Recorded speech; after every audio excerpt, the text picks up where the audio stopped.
the slope of the roof that they were on was steeper. If it's a faked assassination attempt, I don't care. I want to know how it was done, and so does the rest of America. Produce a special where Bari Weiss interviews Donald Trump about how they faked the assassination attempt. Put it on CBS, where she's doing, and she's taking over CNN now. So I think, and she's now isolated herself on the 6th floor of CBS, where she can no longer see the staff, and they cannot approach her. And is that true? That is correct, and she's guarded by guards. What? Yes. Where'd you hear this? This is in the news. She's in a bunker like Dick Cheney in the Peoc during 9/11, except it's Bari Weiss at CNN, surrounded by guards, and no one can. And it's like a militarized zone. She's in a militarized zone. Barry in the bunker and Ellison at the gates. Yeah. Is this real? She's unbelievable. By the way, I like her more now, and she hates me, and that's sad. Why does she hate you? Well, I've said things, but here's the thing. I like her more now than ever. Did she start hating you after your hilarious impression? She's turned on me. She turned on me a while ago. It turned on you how? She texted me and was like, "You're part of a world in which people are anti-Semitic," and I'm like, "Well, what am I doing?" And she's like, "You're part of this thing," and I was like, "Well, that's like, what is this guilt by association? I don't like this." Part of a thing that's anti-Semitic. Yeah, she's like, "You're part of a cultural space of anti-Semitism," and I'm like, "So is she connecting you to anti-Semites?" She's connecting me to all these different people because the thing that she hated and the thing that she crusaded against was this whole idea that like she's applying the same principles that she supposedly didn't like, which is like, if you're willing to have a conversation with somebody, you endorse every one of their views. Or if you question something like Israel, you hate Israel. Or you hate Jewish people, which is insane. Right. And I thought she was the one who was like, we should have nuance on the trans issue. What happened to that? Right. What happened to being able to question gender ideology and all these things? Like, why aren't we, where's the nuance? Why aren't we holding space for nuance, Bar? CBS News boss Bari Weiss poised to oversee CNN editorial operations. Yeah, this is what he just said, right? Yeah, I saw that. But she's living her best life, as people would say. This is what she was meant to do. And when someone steps into their truth, I support them. And she has stepped into her truth. She's exactly where she should be, in a bunker guarded by the military while she systematically destroys CBS. She's stepping into her truth. This is what she was there. She was put there to destroy it. She was obviously put there to destroy it. She wasn't put there to make it work. She's put there to just destroy it. And she's doing it. Do you think they understood the amount of pushback that they were going to get? I don't think I think they said, listen, let's just put her in there and see what happens. Because who cares? Like, but it's like these legacy media institutions are dying. They're not turning around. No one's going back to watching the evening news. And they know that. These are billionaires. They're not idiots. The Ellisons are not dumb. They said, let's have a little fun while this thing goes. It says she took the helm of the struggling organization last month with a mandate to shake it up following David Ellison-led Skydance takeover of CBS parent company Paramount in 2024. Paramount Skydance bought Weiss' online outlet, The Free Press, for a cool $150 million as she became editor-in-chief of CBS News. That's a lot of money for the Free Press. Well, no, because if you look at the podcast ratings, it was always you, and then she was number 2. Wow. So that's why. No, she would get 7,000 YouTube views.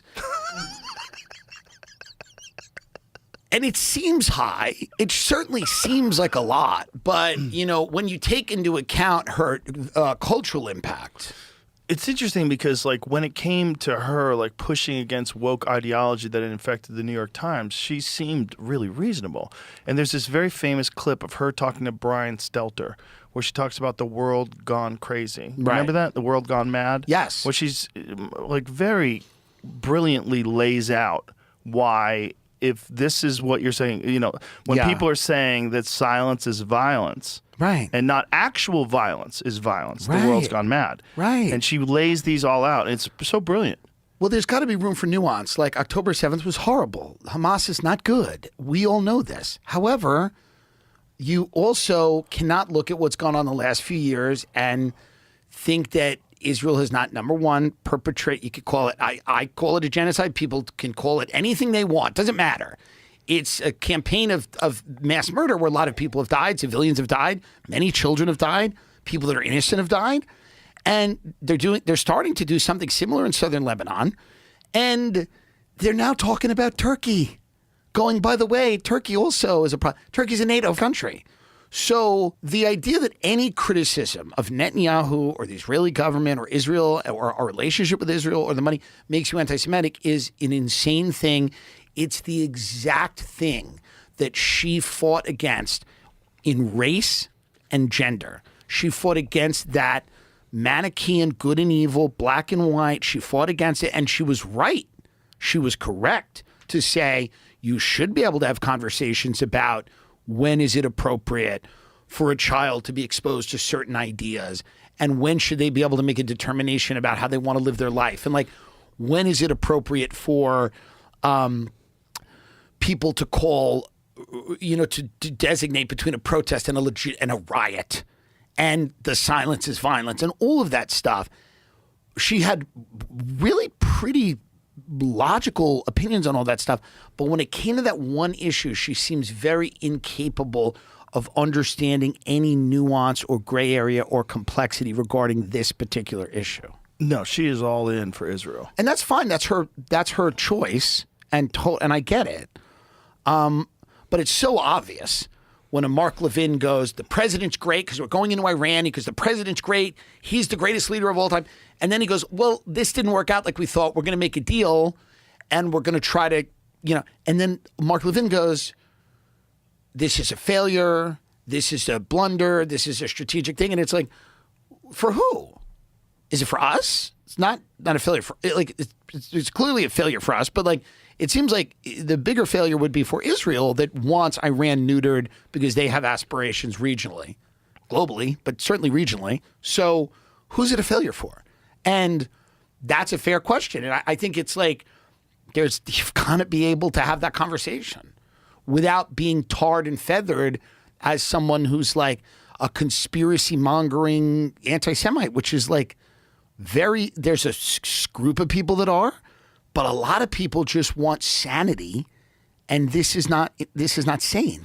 And just like you were talking about with the banks forcing that shit down people's throats, that it's going to make them, Yes. Same thing. Nobody understands blowback. Like the CIA term blowback, when you go into a country, kill everyone, and then go, you like us, right? And they go, no, not really. We killed your mother, but we're sorry, but you want the mall? We're going to build a mall. They go, no, we're gonna bomb you and try to kill you. This is blowback. There's blowback when you shut down conversations, and in order to shut people up, you got to pay them or kill them. That's the only way to do it. If you don't pay people a lot of money or kill them, they're going to talk. If you limit that, they're going to get angrier, and the blowback is going to be intense.